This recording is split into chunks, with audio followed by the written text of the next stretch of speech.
Olá, bem-vindos a mais uma atividade do ensino remoto da disciplina de microbiologia para o curso de nutrição integral da Unirio. Hoje nós vamos concluir a aula de citologia bacteriana. Hoje nós vamos estudar as estruturas acessórias das células procarióticas. Nas aulas anteriores, nós estudamos as estruturas fundamentais, aquelas que se relacionam com a viabilidade da célula. Nós já estudamos a parede celular, a membrana celular, os ribossomas e o genoma. Hoje, nós vamos estudar as estruturas acessórias, estruturas que não têm a ver com a viabilidade da célula. A presença dessas estruturas acessórias confere características adicionais às bactérias. Então, hoje nós estudaremos os flagelos, o pile, a cápsula, os grânulos de inclusão, os plasmídios e os endosporos. Bom, a primeira estrutura acessória que nós vamos estudar são os flagelos. Os flagelos nós já vimos em aula anterior, a representação deles são apêndices longos e sinuosos, que nem você está vendo aqui nessa microeletronografia, um apêndice longo e sinuoso.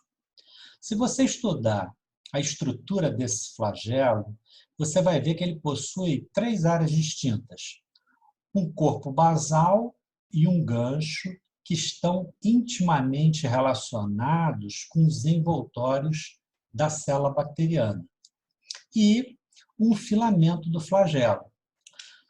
Esse filamento do flagelo é extremamente importante porque ele é composto por uma proteína globular que é a flagelina. E a flagelina é imunogênica, ou seja, nós, em contato com a flagelina, nós vamos produzir anticorpos contra a flagelina, ou seja, essa substância, a flagelina, vai dar origem a uma resposta imune. Então, em geral, nós vamos produzir anticorpos contra essa flagelina. Como nós fizemos em aulas passadas, nós vamos usar como exemplo as enterobactérias, bactérias comuns no nosso trato digestório, bactérias que estão normalmente presentes no nosso trato digestório, formando algo que a gente chama de microbiota, ou seja, um conjunto de micro-organismos associado àquele sítio anatômico. Então, na microbiota do trato digestório, existe um grupo de bactérias que são chamadas de enterobactérias. A flagelina das enterobactérias constitui o antígeno H. Então, anteriormente, nós vimos que as enterobactérias tinham um antígeno, que era o antígeno O, ou antígeno somático, um antígeno que era representado pelo polissacarídeo do lipopolissacarídeo presente na sua membrana externa. Então, com isso, nós já temos dois antígenos existentes nas enterobactérias, o antígeno O e o antígeno H. Esse antígeno H, como nós estamos vendo, nada mais é que a flagelina, uma proteína globular que constitui o filamento dos flagelos. Por que a ênfase a essa substância? Nós falamos que os antígenos bacterianos eles servem para sorogrupar ou sorotipar as bactérias. Então, nós vamos dar como exemplo a Escherichia coli. A Escherichia coli é uma bactéria presente no trato digestório de homens e animais. Ela praticamente está universalmente presente em homens e outros animais. Ou seja, se você estudar as fezes de homens e outros animais, você certamente encontrará a Escherichia coli. Agora, existem amostras de Escherichia coli que são capazes de causar doença. Então, existem grupos dentro da Escherichia coli que conseguem causar doença no trato digestório. São enteropatógenos, são enteropatogênicas, dão origem a doenças no trato digestório. E aí, como é que você vai diferenciar uma bactéria da sua microbiota e uma bactéria que está causando infecção no trato digestório? Se você analisar as fezes, você vai sempre encontrar a Escherichia coli. Então, uma forma de você diferenciar essas bactérias é através do sorogrupo ou sorotipo da Escherichia coli. Por exemplo,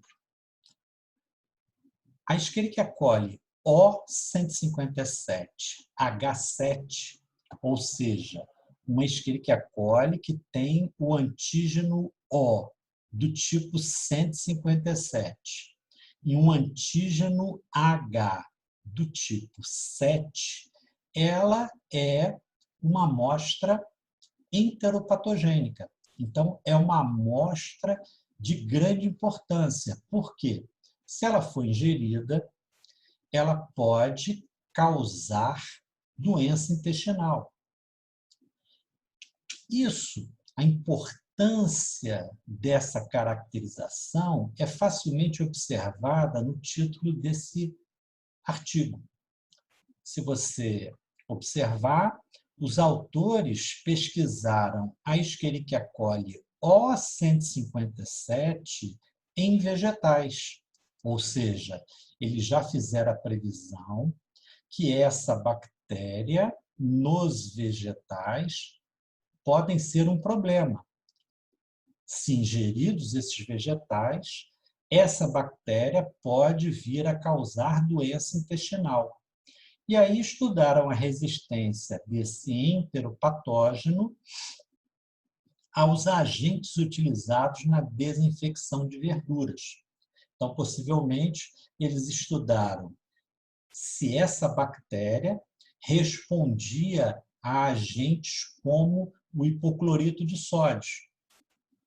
Ou seja, normalmente a gente faz a desinfecção, ou melhor, a sanitização de vegetais que nós consumiremos sem cocção com hipoclorito.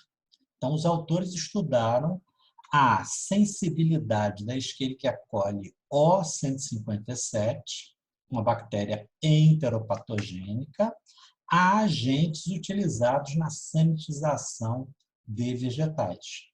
Então, esse trabalho mostra a aplicação prática desses procedimentos de você fazer a determinação do sorogrupo ou do sorotipo das enterobactérias.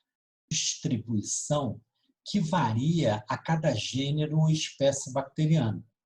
Então, existem bactérias que são chamadas atríqueas, ou seja, tricos de pelo, de flagelo, é só você lembrar da palavra tricotomia. Então, existem bactérias que não têm flagelos. E existem gêneros e espécies que apresentam flagelos e o seu número de distribuição varia consideravelmente. Em geral, as bactérias flageladas mais comuns são as monotríqueas, como o nome indica, um único flagelo, e as perítríqueas, que possuem vários flagelos ao longo da periferia, entre aspas, das células. Então, ao redor de toda a célula existem flagelos. Isso, como você pode ver nessas imagens aqui. Você está vendo bactérias monotríqueas e bactérias perítríqueas. Então, o número e a disposição dos flagelos depende de cada gênero e espécie bacteriana. Os flagelos são importantes para as bactérias. Por quê? Porque conferem uma característica adicional. E qual é ela? É a motilidade. A motilidade é facilmente estudada em laboratório em meios de cultura de bactérias, que são chamados meios semissólidos. Meios de cultura que têm um agente gelificante que dá uma consistência ao meio semelhante a uma gelatina comestível. Então, você vê esse meio de cultura semissólido, ele foi distribuído dentro de tubos de ensaio e depois a bactéria foi semeada em uma picada nesse meio de cultura semissólido. E o que você observa? Quando a bactéria é imóvel, ela cresce somente nessa área da picada. Quando a bactéria é móvel, ela consegue se movimentar dentro do gel do meio de cultura e espalhar o crescimento. Então, se você observar aqui, nesta bactéria móvel, o crescimento se dá em áreas longe, inclusive, do local onde foi feita a semeadura, mostrando que as bactérias estão se movimentando por dentro do gel do meio de cultura. Se você quiser uma visualização mais fácil, você tem aí uma bactéria que produz pigmento vermelho.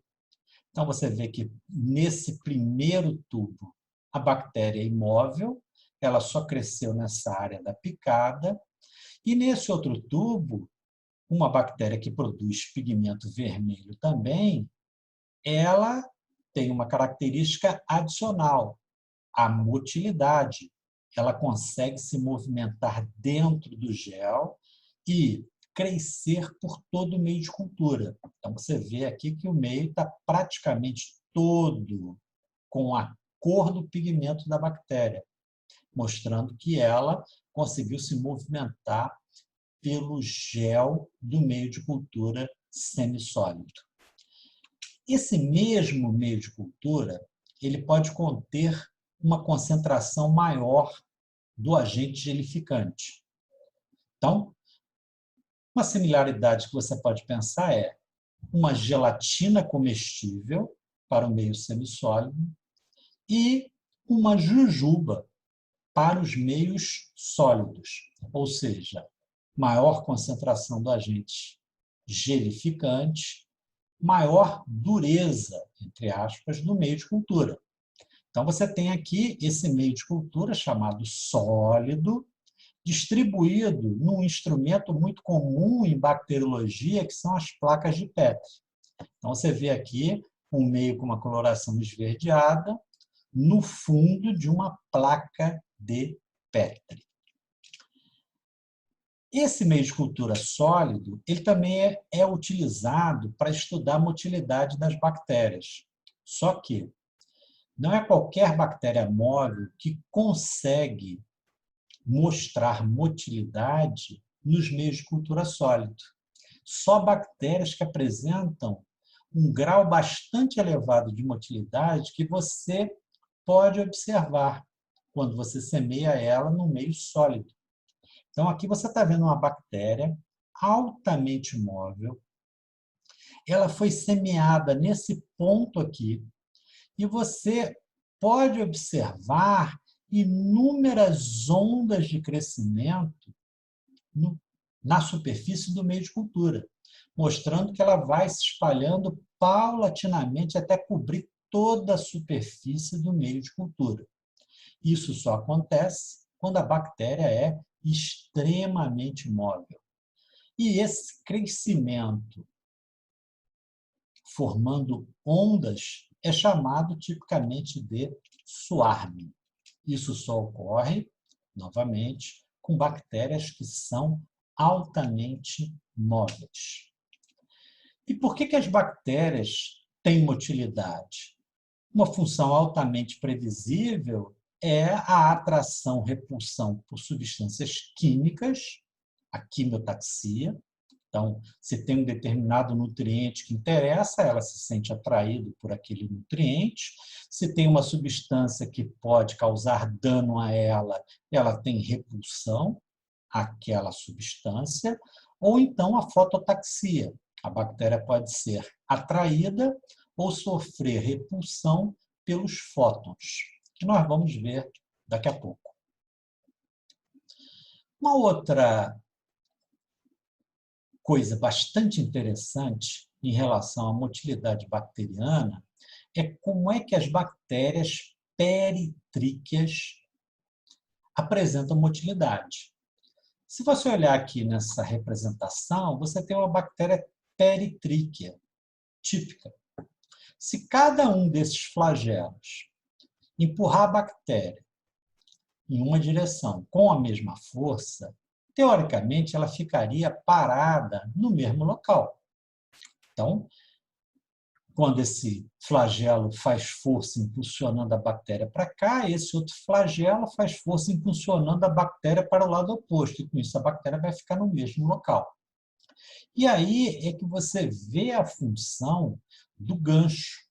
O gancho da estrutura do flagelo vai permitir um movimento rotacional do flagelo orientado, fazendo com que os flagelos se organizem em uma das extremidades da célula e impulsionem ela na direção oposta. Então, esse fenômeno aí é muito rápido, consome muita energia e é muito interessante, como você vai ver aqui nessas imagens. Você está vendo aqui, num tipo de microscopia especial, uma bactéria que tem flagelos peritríqueos, e você vai ver que quando ela caminha aqui na tela, os flagelos dela estão organizados na extremidade oposta. Então, vamos lá. Você vê a bactéria caminhando, os flagelos bem organizados em uma das suas extremidades, e quando ela para de se movimentar, você vê esses flagelos peritríqueos, até eles serem reorganizados e a bactéria voltar a se movimentar. Então, você vê isso nitidamente, ó, a bactéria se movimentando ativamente, e quando ela para, você vê os flagelos peritríqueos, até eles serem reorganizados novamente e a bactéria vai se movimentar. Então, isso aí é bastante interessante, isso é bastante inusitado. A fototaxia também é um fenômeno relacionado à motilidade. Não só os flagelos conferem motilidade às bactérias, existem outros mecanismos menos frequentes das bactérias serem móveis. Não vou entrar nesse detalhamento. Aqui nós vamos ver uma bactéria espiralada. Então, nós já vimos isso na aula de morfologia bacteriana, mas vamos ver uma bactéria espiralada e ver como ela se comporta em relação a fótons. Ou seja, você tem uma área aqui da lâmina que está iluminada, tem fótons, e você vê uma outra área que está escura. Então, você vai observar se a bactéria ela tem uma fototaxia positiva ou negativa nesse dispositivo.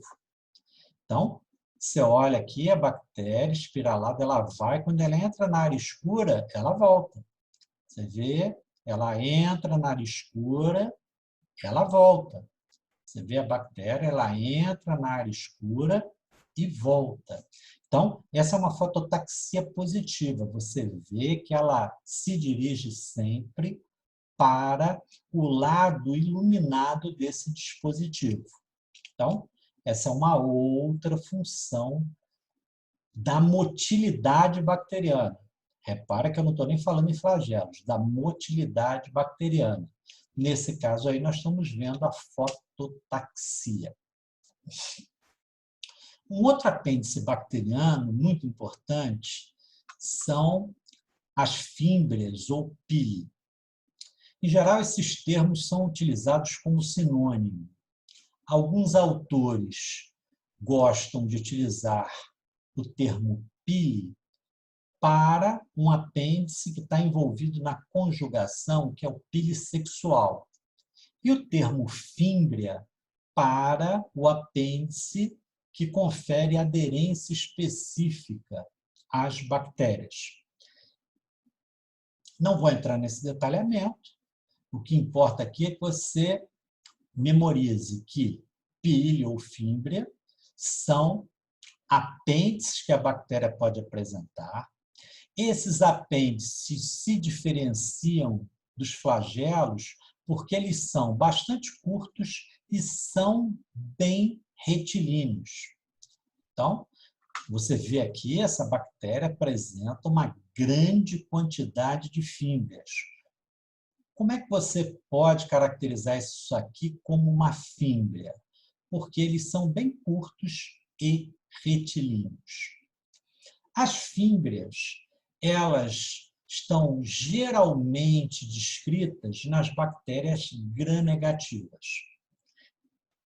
Há cerca de 20 anos se descreveu fímbrias em bactérias gram-positivas, mas elas são frequentemente relacionadas a bactérias gram-negativas. Então, se você pensar em fímbria, pense primeiramente nas bactérias gram-negativas. Essas fímbrias, elas estão relacionadas a uma função que é a aderência específica. Ou seja, você está vendo nessa microeletronografia aqui uma bactéria, um corte de uma bactéria, na superfície de um epitélio. E essa bactéria, ela se adere à superfície do epitélio através de uma ligação específica das fímbrias. Então, essas fímbrias, elas reconhecem receptores nessas células, propiciando aderência específica. Repara que eu estou enfatizando o termo específica, ou seja, essa aderência ocorre porque a fímbria da bactéria reconhece um receptor na superfície da célula do hospedeiro. Então, ela não se liga aleatoriamente, ela não se liga a qualquer célula. Ela só se liga a células que têm os seus receptores reconhecidos pelas fímbrias. Então, isso dá um tropismo a essa aderência das bactérias. Por exemplo, você pode pensar, a Neisseria gonorreae, aquela bactéria que causa gonorreia, ela causa uma infecção na uretra anterior do homem, por exemplo. Por que ela só causa infecção, ou pelo menos prevalentemente, ela causa infecção na uretra anterior do homem e não em outras mucosas? Porque as células da uretra anterior do homem têm receptores que serão reconhecidos pelas fímbrias da Neisseria gonorreae. Então, é uma ligação específica. Isso aí é extremamente importante para você entender a colonização da superfície da pele e das mucosas. Então, em uma parte da aula, eu citei sobre a microbiota. Microbiota é um conjunto de micro-organismos que está presente na superfície da nossa pele e de algumas mucosas. Essas bactérias estão só sobrepostas no epitélio? Não. Elas estão aderidas. Elas fazem uma aderência específica. Na aula sobre parede celular, nós falamos que os ácidos teicoicos e lipoteicoicos atuam na aderência específica de bactérias gram-positivas. Em paralelo, as fímbrias atuam nas bactérias gram-negativas, fazendo essa ligação às células do epitélio. Então, as bactérias, elas colonizam os epitélios. Colonizam como? Se ligando especificamente a receptores presentes nas células desse epitélio. Essa aderência específica nas bactérias gram-positivas é determinada pelos ácidos teicoicos e lipoteicoicos, e nas bactérias gram-negativas é determinada pelas fímbrias. Isso aí é muito importante em bactérias patogênicas, como eu dei exemplo da Neisseria gonorreia. Essa aderência específica faz com que essas fímbrias, muitas vezes, sejam chamadas fatores de colonização. São elas as responsáveis pela colonização dos hospedeiros. Então, a primeira etapa, ou melhor, uma das primeiras etapas da doença é a colonização. Primeiro, a bactéria reconhece os receptores, se liga a eles, colonizando aquele sítio anatômico, vai se multiplicar e causar doença. Então, uma das primeiras etapas da infecção e doença está relacionada com a aderência específica mediada por ácidos teicoicos e lipoteicoicos e pelas fímbrias. As fímbrias foram inicialmente reconhecidas com essa função e muitas delas são chamadas fatores de colonização, principalmente no caso das bactérias patogênicas. Um outro apêndice bem diferenciado, com uma função bem diferenciada, é o pilissexual. Então, o pilissexual, ele liga duas bactérias. Se você observar, as fímbrias também ligam duas células. Liga a bactéria às células do hospedeiro. O pilissexual é especializado em ligar duas células, só que duas células bacterianas. E para que ele liga duas bactérias? Ele liga para as bactérias trocarem material genético, num processo que é chamado conjugação bacteriana.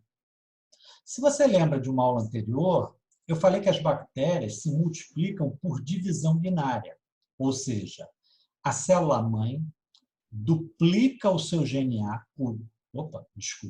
duplica o seu DNA e vai dar origem a duas células filhas. Perfeito. Essas células filhas serão idênticas geneticamente à célula-mãe. Ou seja, a multiplicação das bactérias gera clones semelhantes às células parentais.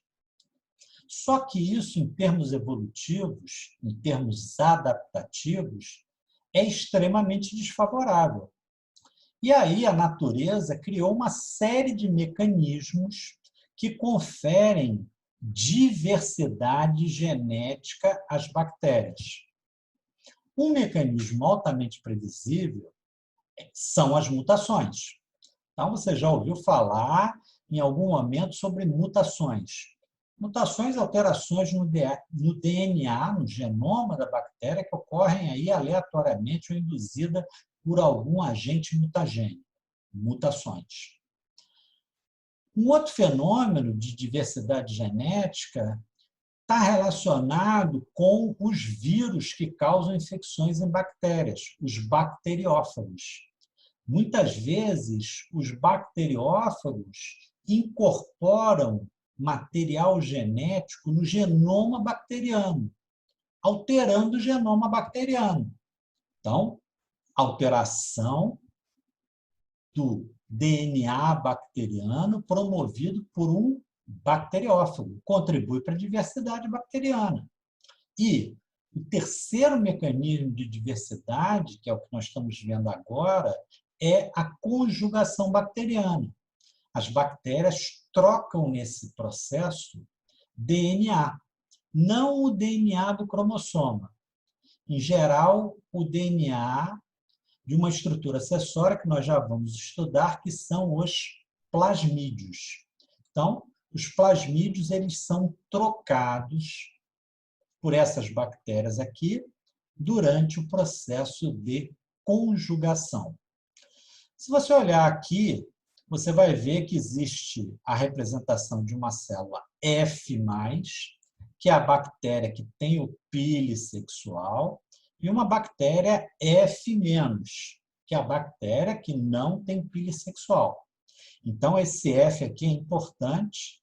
Na realidade, ele se origina do termo fertilidade. Então, logicamente, as bactérias têm processos assexuados, mas, por similaridade, os autores deram aí essa codificação a essas bactérias, né? Deram essa denominação F+, F de fertilidade. Então, essas bactérias F+, na realidade, elas têm a capacidade de produzir um pile sexual, e esse pile sexual possibilita que essa bactéria F+, troque material genético com bactérias F-, contribuindo assim para a diversidade genética das bactérias.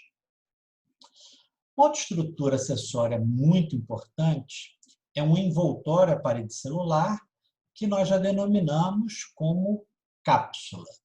Então, você está vendo aqui, nessas preparações especiais observadas ao microscópio de luz, a cápsula. A cápsula é justamente essa área clara ao redor do corpo bacteriano. Então, você vê evidentemente aqui um corpo bacteriano escuro, uma área clara ao redor e o fundo, com uma coloração aí rosa, avermelhada. Essa área clara é a cápsula.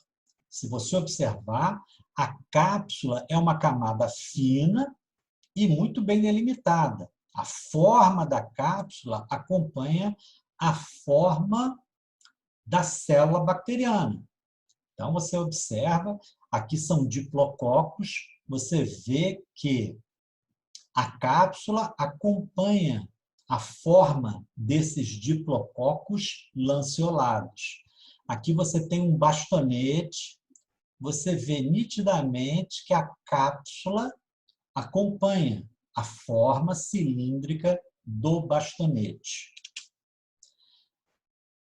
A cápsula ela é formada por polissacarídeos. E o processo de formação da cápsula é bastante simples. A bactéria produz no citoplasma substâncias poliméricas extracelulares, ou seja, substâncias que são secretadas pela bactéria e vão se polimerizar no ambiente extracelular, formando a cápsula. Ou seja, a bactéria não consegue pegar uma molécula grande, como um polissacarídeo, e fazer esse polissacarídeo passar pelos envoltórios celulares. Isso não é possível. Então, ela sintetiza subunidades estruturais e libera essas subunidades estruturais para o meio extracelular. E no meio extracelular, essas substâncias se polimerizam, formando um polissacarídeo que dá origem à cápsula bacteriana. Essa substância polissacarídica que forma a cápsula, ela está presente na maioria das bactérias capsuladas. Agora, essa cápsula, muitas vezes, ela pode ser induzida pela composição do meio de cultura. Ou seja, você pode induzir uma maior produção da cápsula através da composição do meio de cultura, através dos nutrientes que você fornece à bactéria. Então, se a cápsula é de natureza polissacarídica, se você oferecer um meio com uma grande quantidade de açúcares, o que acontece com as bactérias que se desenvolvem ali? Produzem grandes quantidades de polissacarídeo capsular. E esse polissacarídeo dá às colônias bacterianas, esses agrupamentos macroscópicos de bactéria que vocês estão vendo aqui na placa de Petri, dá uma característica mucoide. Parece que eles estão escorrendo aqui pelas bordas da placa, parece que eles vão cair como muco da superfície do meio de cultura. Então, a cápsula, em geral, é uma camada muito bem delimitada de polissacarídeos ao redor da célula bacteriana. Algumas bactérias, quando estimuladas pela oferta de grandes quantidades de açúcares, elas produzem uma grande quantidade de cápsula. E aí elas adquirem um aspecto mucoide. As suas colônias ficam com um aspecto mucoide. Bom, por que a cápsula é importante? Nós falamos que a cápsula ela está particularmente presente nas bactérias patogênicas, as bactérias que causam doença. E nessas bactérias, esse polissacarídeo capsular acaba sendo um desencadeador da resposta imune do hospedeiro. Ou seja, o polissacarídeo capsular é imunogênico, vai dar origem a uma resposta imune.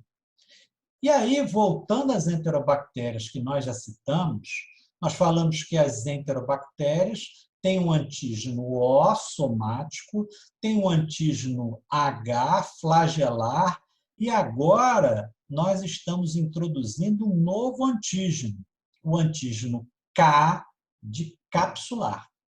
Então, o polissacarídeo, que compõe a cápsula das bactérias, em particular das enterobactérias, ele é denominado de antígeno K. Com isso, você acaba de aprender que algumas enterobactérias têm 3 antígenos importantes: o antígeno O, o antígeno H e o antígeno K. Cada um em uma estrutura da célula. E esses antígenos são importantes para quê? Para você fazer a sorogrupagem e a sorotipagem das enterobactérias. Bom, eu falei que a composição da cápsula, na maioria das vezes, é polissacarídica. Agora, existe uma bactéria patogênica em que a composição da cápsula foge a essa regra. A composição da cápsula é polipeptídica. São peptídeos que se organizam formando a cápsula. Essa bactéria é o Bacillus anthracis. E ele causa uma doença no homem pouco frequente, que é o antraz. A forma pneumônica do antraz, ela é uma doença extremamente grave, com uma taxa de mortalidade extremamente grave, extremamente alta, desculpe. E essa bactéria, ela é importante nos dias atuais, por quê? Porque ela é um agente biológico de bioterrorismo. Então, você está vendo aqui 2 soldados das Forças Especiais contra bioterrorismo. Você está vendo aqui ao fundo um edifício muito conhecido dos Estados Unidos. E aqui foi palco de uma série de atentados de bioterrorismo com essa bactéria, o Bacillus anthracis. Essa bactéria aqui forma endosporos, nós já vimos em aula anterior, são formas de resistência das bactérias, e esses endosporos, eles foram colocados dentro de cartas e enviadas para os senadores lá dos Estados Unidos. As pessoas, os assessores, ao abrirem essas cartas, inalaram os endosporos de Bacillus anthracis e apresentaram a forma pneumônica da doença, e muitos evoluíram para o óbito. Então, essa bactéria é muito importante, é um agente de bioterrorismo, é um agente atual, é um agente bastante estudado, e uma particularidade dessa bactéria é que a sua cápsula é polipeptídica, diferentemente da maioria dos outros patógenos, onde a cápsula é de natureza polissacarídica. Bom, a cápsula está particularmente presente em patógenos. E por quê?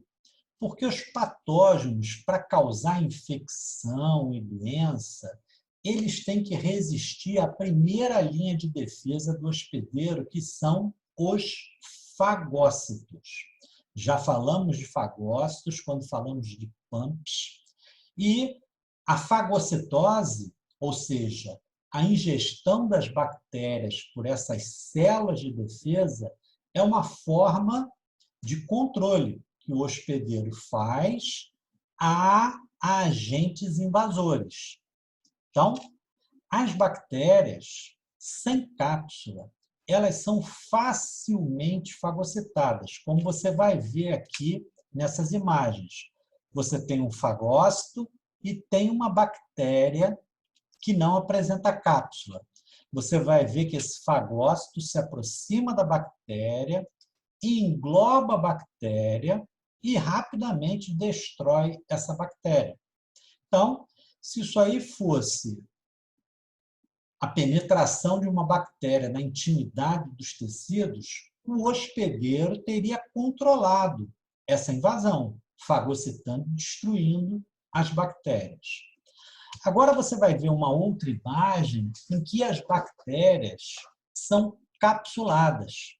Então, você está vendo aqui sangue, você está vendo essas células redondas aqui, são as hemácias, você está vendo aqui um polimorfo nuclear, e aqui você está vendo uma bactéria, possivelmente cocos agrupados em cachos de uva.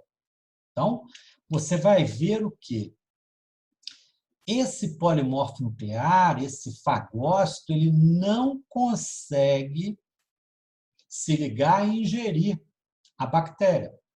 Então, você observa que ele tenta se aproximar das bactérias e não consegue fazer a fagocitose. Ou seja, essas bactérias vão acabar se multiplicando e causando infecção e possivelmente doença no hospedeiro. Por quê? Porque, pelo menos nesse momento, essas bactérias resistiram à fagocitose. A cápsula protegeu essas bactérias da fagocitose. Então, a cápsula é muito importante em bactérias patogênicas porque protege os patógenos capsulados da fagocitose. Outra estrutura muito parecida com a cápsula é o glicocálice. O glicocálice, no passado, era relacionado com bactérias ambientais. Então, patógenos tinham cápsula, bactérias ambientais tinham glicocálice. Hoje em dia, isso já caiu, e a descrição do glicocálice é que é uma camada amorfa, não tem aquela forma definida de cápsula. E essa camada amorfa, ela está frouxamente ligada à parede celular e, como essa camada é produzida em grande quantidade, as bactérias ficam, entre aspas, embebidas nessa camada de material amorfo. Então, se você olhar essas microeletronografias aqui, você vai ver a descrição típica do glicocálise. Aqui uma bactéria sem glicocálise, uma bactéria esférica agrupada em cachos de uva. Você vê o contorno das bactérias perfeitamente, nitidamente. Aqui uma outra imagem de uma bactéria, também uma bactéria esférica. Em alguns momentos você vê, né, em algumas posições aqui você vê a bactéria, uma bactéria esférica, também agrupada em cachos de uva. Elas estão sobre uma superfície e recobrindo elas existe um material amorfo, ou seja, você não consegue ver os bordos celulares, você vê um material amorfo recobrindo essas bactérias. Essa estrutura aqui, glicocálise e células bacterianas dentro do glicocálise, é chamada de biofilme. Biofilme é um termo muito utilizado em nutrição. Hoje em dia também é muito utilizado em microbiologia médica. E qual o significado de biofilme? Biofilme quer dizer bactérias, bio, dentro de um filme, dentro de um material amorfo que recobre essas bactérias, como essa imagem que você está vendo aqui. Então, reforçando uma ideia inicial, a diferença de cápsula e glicocálise é que a cápsula tem bordos bem definidos, que nem você vê nessas imagens aqui. Já o glicocálise é amorfo, ele recobre todas as bactérias sem uma forma muito definida. Bom, quando você pensa em bactérias ambientais e glicocálise, você imagina facilmente a função do glicocálise. O glicocálise também é de natureza polissacarídica, altamente hidratado. E aonde estão as bactérias que formam esses biofilmes? Estão, por exemplo, aqui nessa imagem, na superfície de pedras. Se você pensar, o nível da água do mar aqui sobe na maré alta e desce na maré baixa. Quando o nível de água desce na maré baixa, o que vai acontecer? Os biofilmes, ou melhor, as bactérias que estão nos biofilmes, vão tender a se desidratarem. Não tem água, o sol fustigando essas rochas, o calor vai promover a desidratação dessas células e elas, teoricamente, morreriam.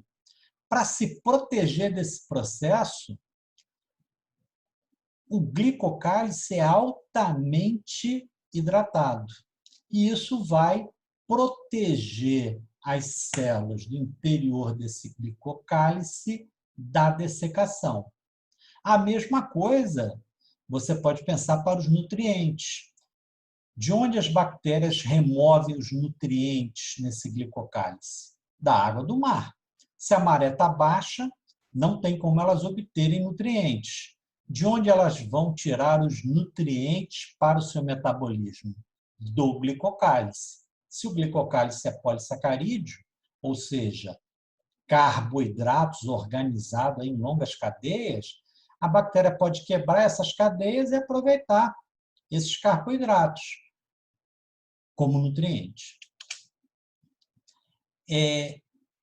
Essa aderência a superfícies é muito importante, é muito estudada em microbiologia ambiental e ela é o que a gente chama de pioneirismo bacteriano. As bactérias pioneiras vão colonizar essas superfícies e vão possibilitar que novas bactérias e até outros organismos colonizem essas superfícies. Então, as bactérias pioneiras são as responsáveis pelo início da formação dessa vida na superfície aí dessas rochas. Isso é muito estudado em microbiologia ambiental e essa é uma forma de aderência sobre uma superfície, só que uma superfície abiótica. Pode ser uma pedra, pode ser um vidro, pode ser uma madeira. Consequentemente, isso é chamado de aderência inespecífica, para você não confundir com a aderência específica, onde as superfícies são celulares, são bióticas. Os biofilmes são extremamente importantes em microbiologia dos alimentos, principalmente na indústria de alimentos. Então, você vê aqui uma tubulação de aço inox, isso aqui é uma junta, une dois tubos, e o que você está vendo dentro dessa tubulação? Você está vendo aqui uma camada limosa, você está vendo aqui um glicocálice, você está vendo aqui um biofilme bacteriano. Qual a consequência disso? Todos os líquidos que passarem dentro dessa tubulação acabarão levando as bactérias desse biofilme e se contaminam. Serão contaminadas o alimento que passar por dentro desse tubo será contaminado pelas bactérias do biofilme. Logicamente, isso é um grande problema. E é um grande problema quando o descuido na limpeza, na sanitização dessa tubulação, deixa o biofilme se desenvolver. Por quê? A partir do momento que esse biofilme se desenvolve, a remoção dele, ou mesmo a eliminação das bactérias dentro desse biofilme é muito difícil. Elas estão protegidas aí.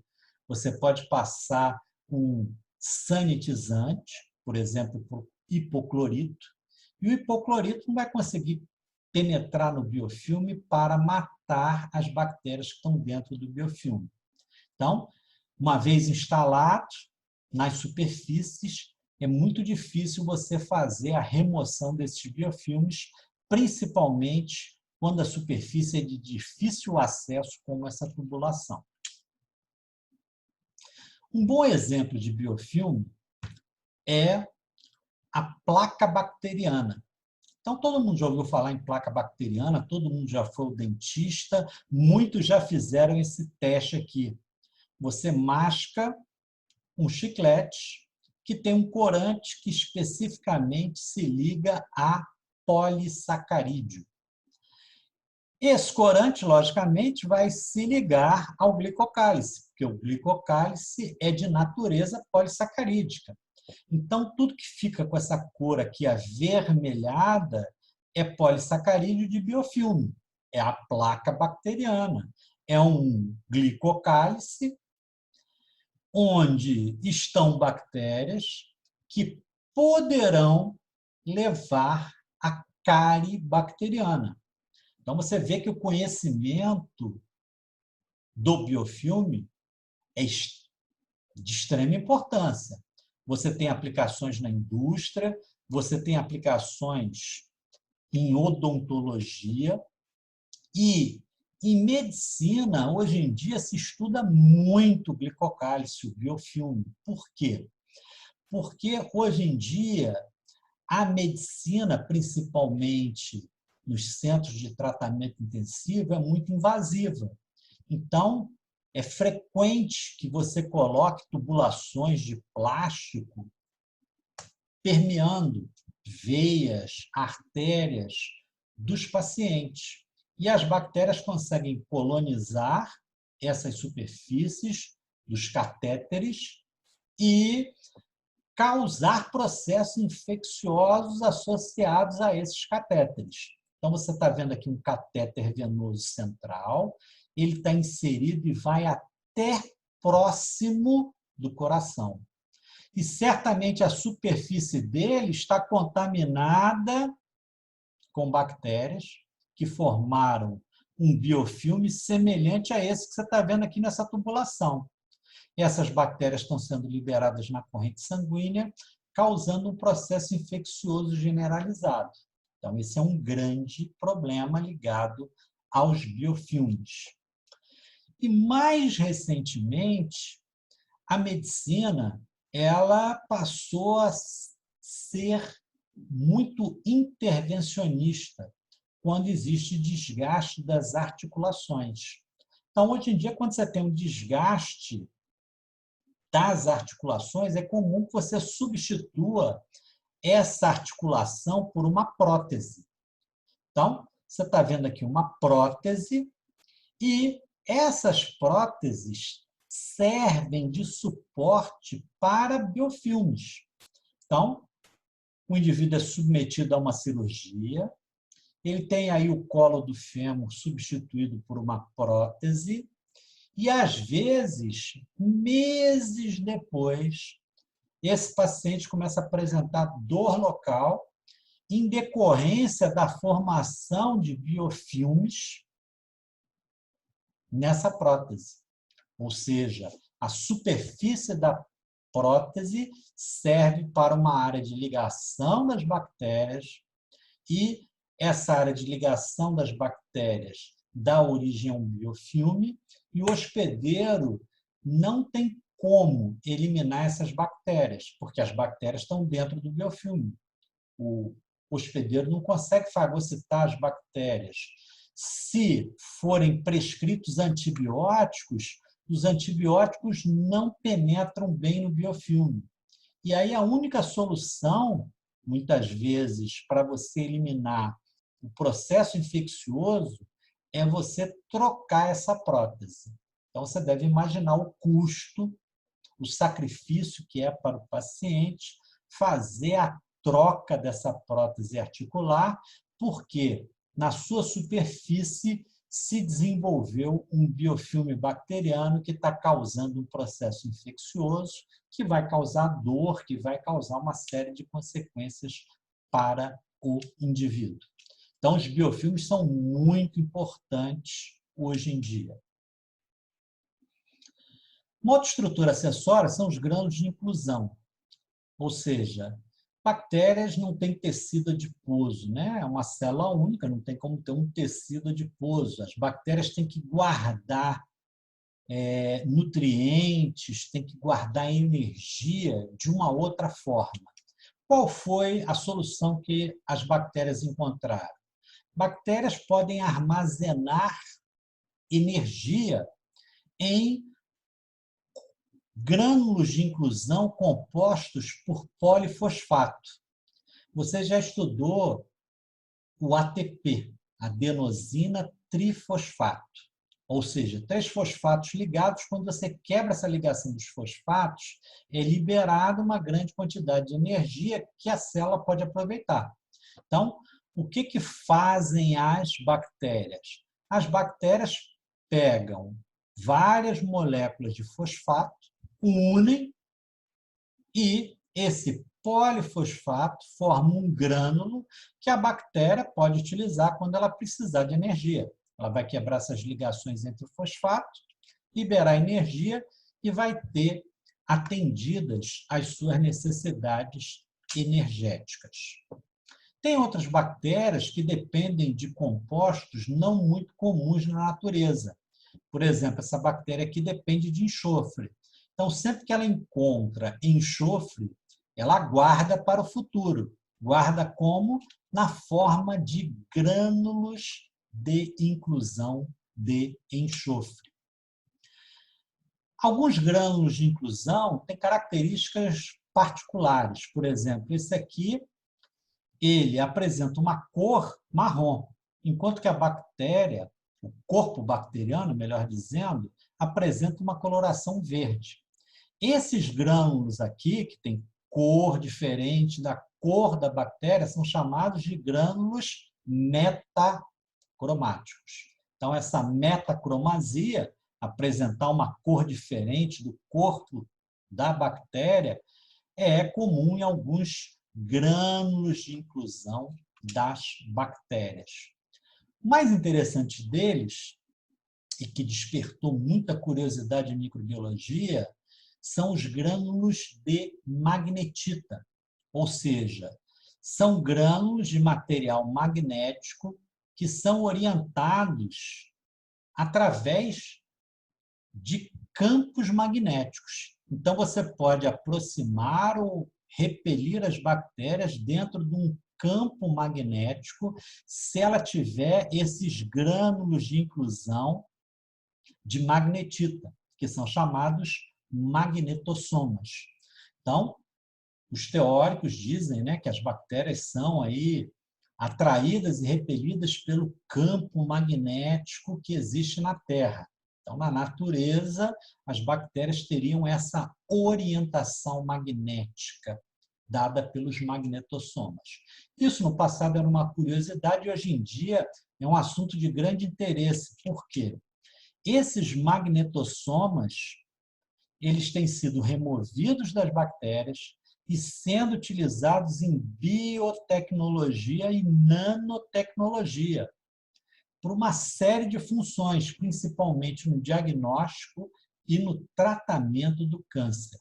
Então, você vê que, às vezes, uma descrição de uma organela que era uma curiosidade passa a ter uma grande utilidade, no caso dos magnetossomas, em biotecnologia e nanotecnologia.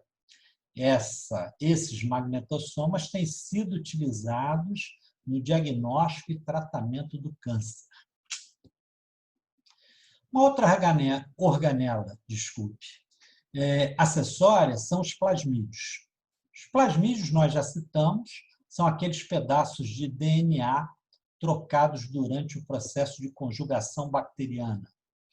Eles são um DNA de fita dupla, sem pontas, circulares, igualzinho ao DNA genômico. A única diferença, ou a principal diferença, me corrigindo, é que eles são pequenos. Eles têm 1 a 5% do tamanho do genoma, ou seja, eles têm, em geral, 5 a 100 genes. Então, você pode ver aqui por essas imagens a diferença do tamanho do plasmídio em relação ao genoma bacteriano. Eles são relativamente pequenos, o que possibilita a sua troca durante o processo de conjugação bacteriana. Uma característica diferencial dos plasmídios, e que é muito importante, é que eles têm replicação autônoma, ou seja, o genoma bacteriano ele só se duplica, ele só se replica durante a divisão celular, ou seja, cada bactéria vai ter um único cromossoma. Então, a célula parental duplica o seu genoma e dá origem a 2 células filhas. Não fica tudo acumulado em uma célula, né? A bactéria parental vai dar origem a 2 células filhas, cada uma com a cópia do genoma original, do genoma parental. Os plasmídios, eles se replicam independentemente do processo de divisão celular. E, às vezes, uma bactéria ela pode ter várias cópias do mesmo plasmídio. Isso, logicamente, está associado com a possibilidade desses plasmídios serem trocados durante a conjugação bacteriana. Se eu tenho um plasmídio só, qual é o interesse que eu tenho durante a conjugação dar esse meu plasmídio para outra bactéria? Isso aí é extremamente desfavorável para mim. Então, o que eu faço? O que a bactéria faz? A bactéria, geralmente, ela apresenta várias cópias do mesmo plasmídio. Se esse plasmídio for transmitido para outra bactéria durante a conjugação bacteriana, não vai ter qualquer consequência para a bactéria.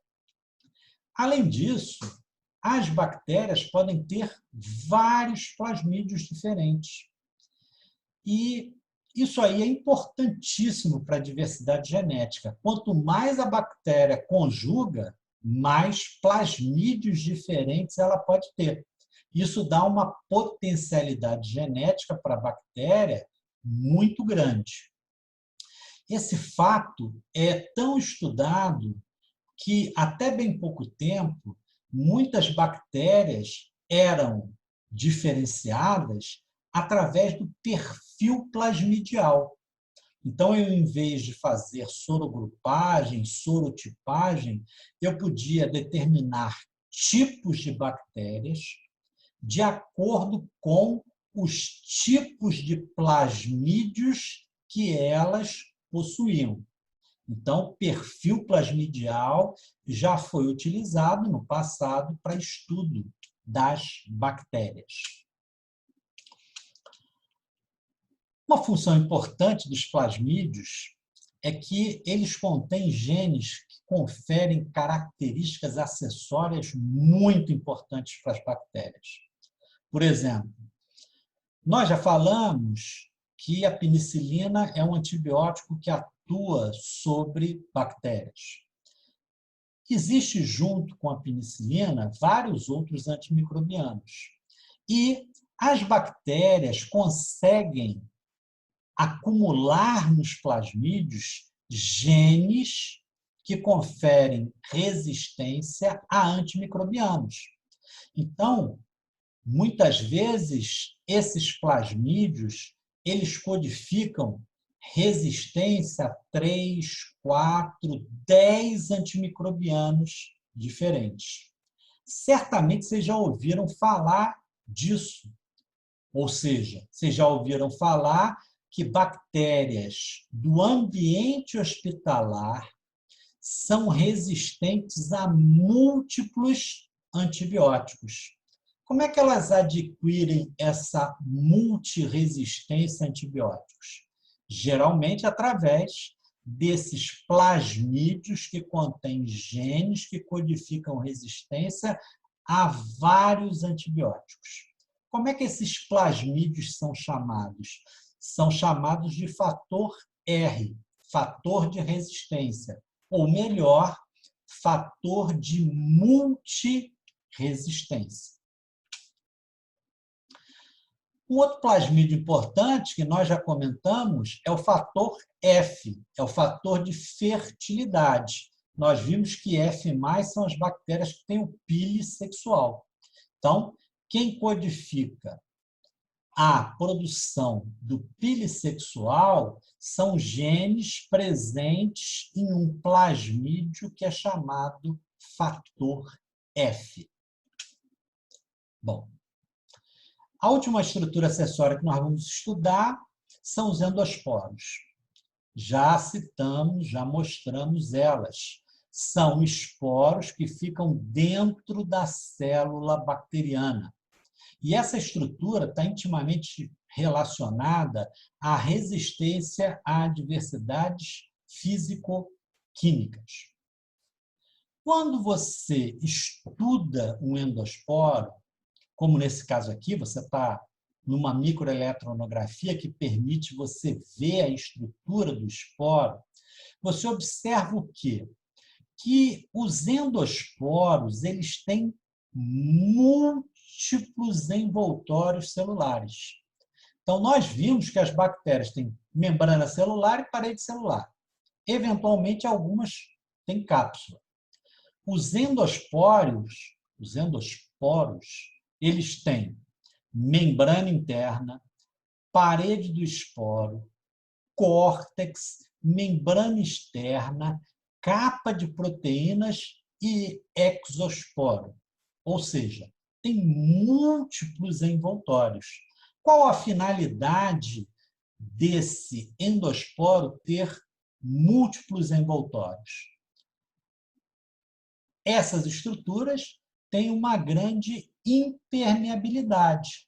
Nós vimos que quando você tenta corar uma bactéria esporulada, você cora o corpo bacteriano, mas não cora o endosporo. Por quê? Porque ele é impermeável aos corantes.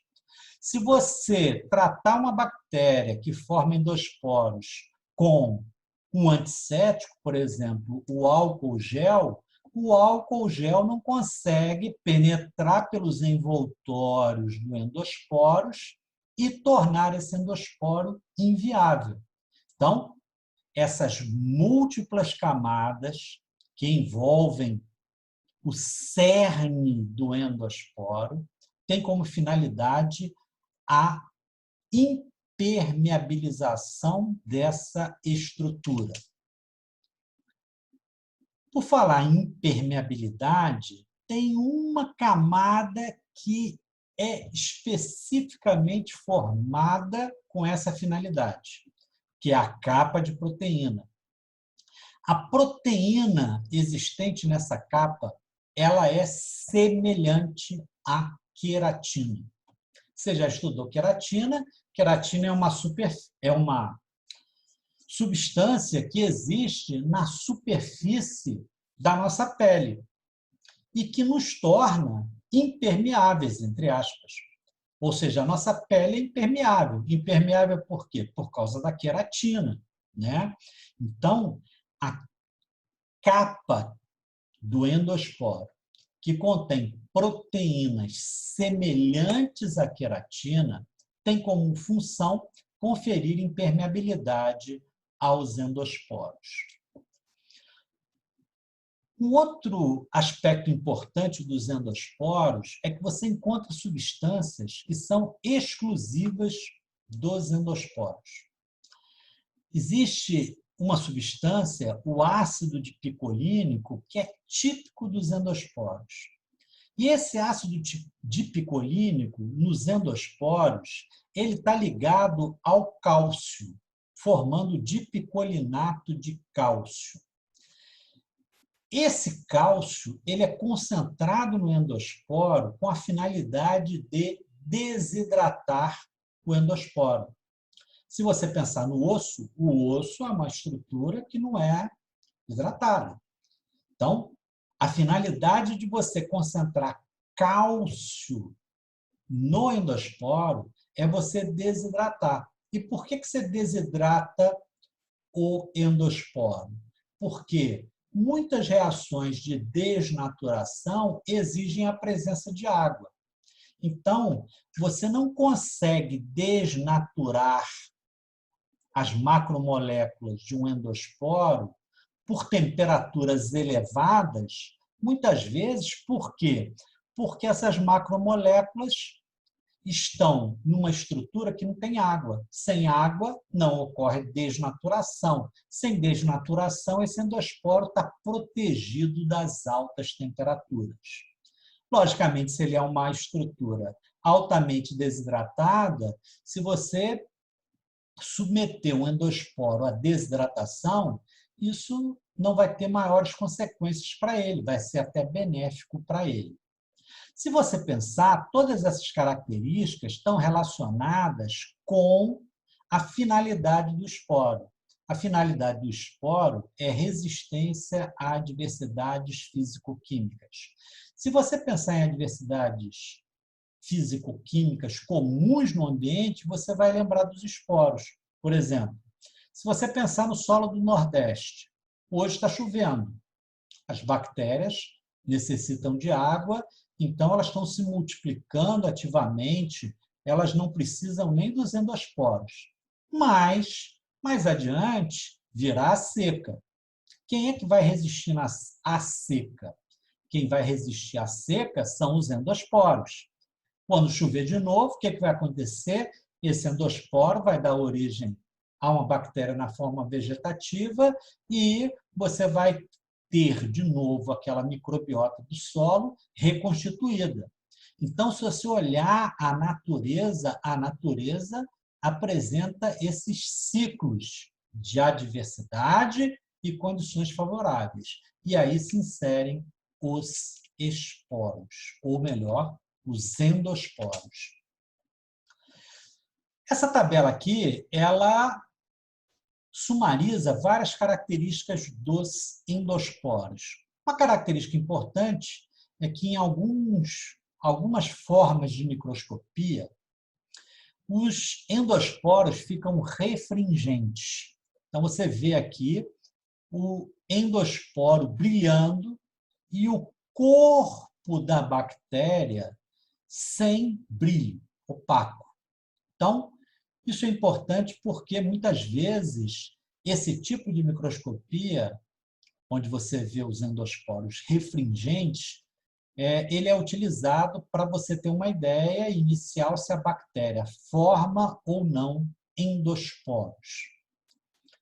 Como eu falei, dipicolinato de cálcio está presente em grande quantidade no endosporo e isso está relacionado com a termoestabilidade, ou seja, as macromoléculas estão protegidas de altas temperaturas pelo dipicolinato de cálcio.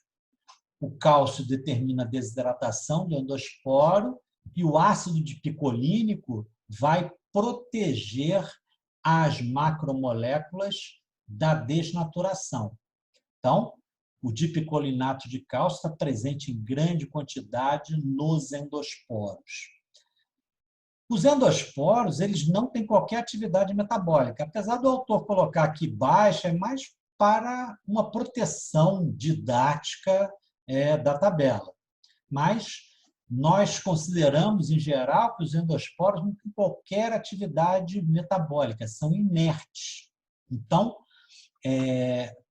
se você procurar atividade enzimática nos endosporos, você não vai encontrar. Se você procurar captação de oxigênio, você não vai encontrar. Se você procurar a síntese de macromoléculas, você não vai encontrar. Ou seja, eles são inertes metabolicamente, eles não têm atividade enzimática. Eles são formas de resistência. Então, vivo é uma célula vegetativa, tem atividade metabólica.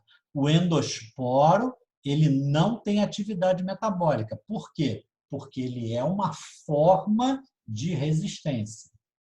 Resistência ao calor elevado, às radiações ionizantes, é uma característica dos endosporos, ou seja, se você pegar, por exemplo, feijão e coccionar o feijão, essa alta temperatura vai eliminar os endosporos que estão na superfície do feijão? Não. Eles vão resistir às altas temperaturas. Isso é importante para as bactérias que fazem parte da microbiota do feijão. As radiações, seja radiação ionizante, seja radiação ultravioleta, é importante, lógico. Essas bactérias que formam endosporos, elas são muito comuns no solo, no ambiente, onde você tem uma incidência muito elevada de radiações. Então, como é que elas se tornam resistentes? Através da formação de endosporos. Como eu já falei, agentes químicos, por exemplo, um antisséptico, um desinfetante, não atuam sobre os endosporos. Uma enzima que nós já estudamos, a lisozima, aquela enzima que quebra a ligação beta 4 da cadeia polissacarídica do peptídeo glicano das bactérias. Essa enzima não atua nos endosporos e o teor de água do endosporo, por causa da concentração de cálcio, é muito baixa. Então, você vê que essa tabela aqui, ela sumariza uma série de informações importantes sobre os endosporos. Bom, a forma dos endosporos e a forma das bactérias que possuem endosporos varia consideravelmente, como você está vendo aqui nesse diagrama.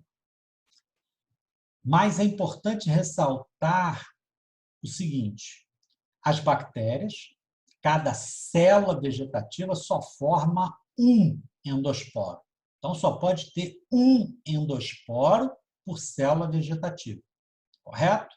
Segundo, nós vamos ver quais são os gêneros bacterianos que formam endosporos e todos eles são gram-positivos. Então, você não pode esquecer desses detalhes. Um endosporo por bactéria, melhor dizendo, e endosporos estão intimamente ligados a bactérias gram-positivas. Em geral, quem forma endosporos são os bastonetes. eventualmente mesmo, raramente, cocos formam endosporos. Então, você está vendo aqui um coco que forma endosporos, só por curiosidade. As bactérias que mais importam são as que têm forma de bastonete.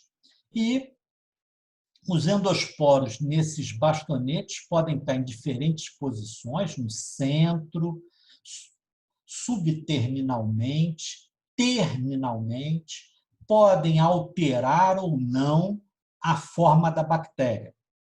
E, possivelmente, como eu já falei anteriormente, eu vou falar na aula de microscopia, existem colorações específicas para endosporos, que nem você está vendo aqui. Corpo bacteriano em vermelho, o endosporo em verde. Então, os endosporos têm características próprias, tem um endosporo por cada célula bacteriana, esse endosporo pode ocupar várias posições na célula, central, subterminal e terminal, podem alterar ou não a forma bacteriana. Você vê aqui que esse endosporo não altera a forma bacteriana. Já esse endosporo aqui altera drasticamente a forma bacteriana. Quais são os gêneros bacterianos que formam endosporos? Um gênero é o gênero Bacillus. Por que ele está sendo citado? Porque dentro desse gênero existe uma espécie, o Bacillus cereus, que causa DTA, doença transmitida por água e alimentos. Então, nós vamos estudar o Bacillus cereus. E na aula você tem que lembrar que essa bactéria pertence a um gênero que forma endosporos. Então, Bacillus cereus é uma bactéria formadora de endosporos. Da mesma forma, o gênero Clostridium é um gênero formador de endosporos. E existe, dentro do gênero Clostridium, duas espécies muito importantes em microbiologia dos alimentos: Clostridium botulinum e Clostridium perfringens. Clostridium botulinum você já associou a uma DTA muito famosa, que é o botulismo. Então, Clostridium botulinum é o causador do botulismo, uma DTA que é bastante emblemática, bastante conhecida. Pouco frequente, mas é bastante conhecida. O Clostridium perfringens também causa uma DTA, que não tem nome próprio, que nem o botulismo, mas é uma DTA muito frequente. Estudaremos essa bactéria no futuro, quando estudarmos DTAs. O gênero Desulfotomáculo está sendo citado aqui porque uma das suas espécies, o Desulfotomáculo nigrificans, ele tem uma grande importância em alimentos.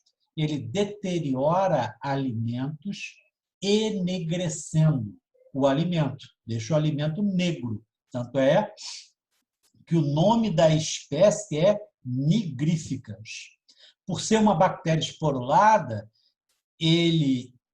essa bactéria está intimamente associada a alimentos enlatados, aqueles alimentos que são tratados termicamente, e aí o endosporo pode resistir a esse tratamento térmico e deteriorar o alimento.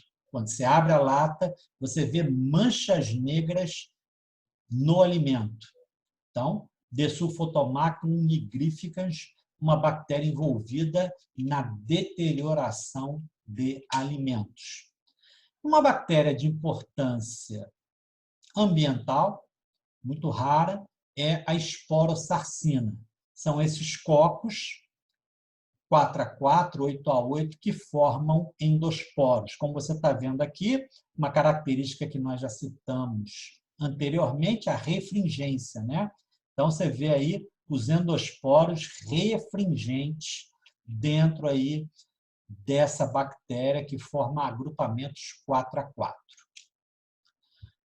Algo extremamente importante relacionado aos endosporos são dois termos que você não pode esquecer: o termo esporulação e o termo germinação. O que é esporulação? Está no nome.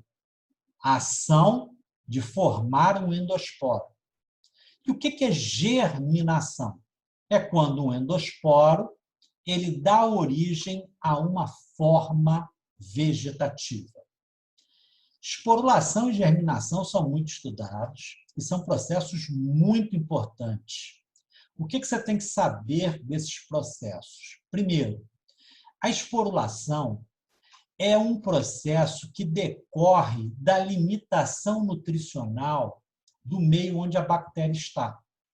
Então, as bactérias que formam endosporos, elas formam endosporos aleatoriamente.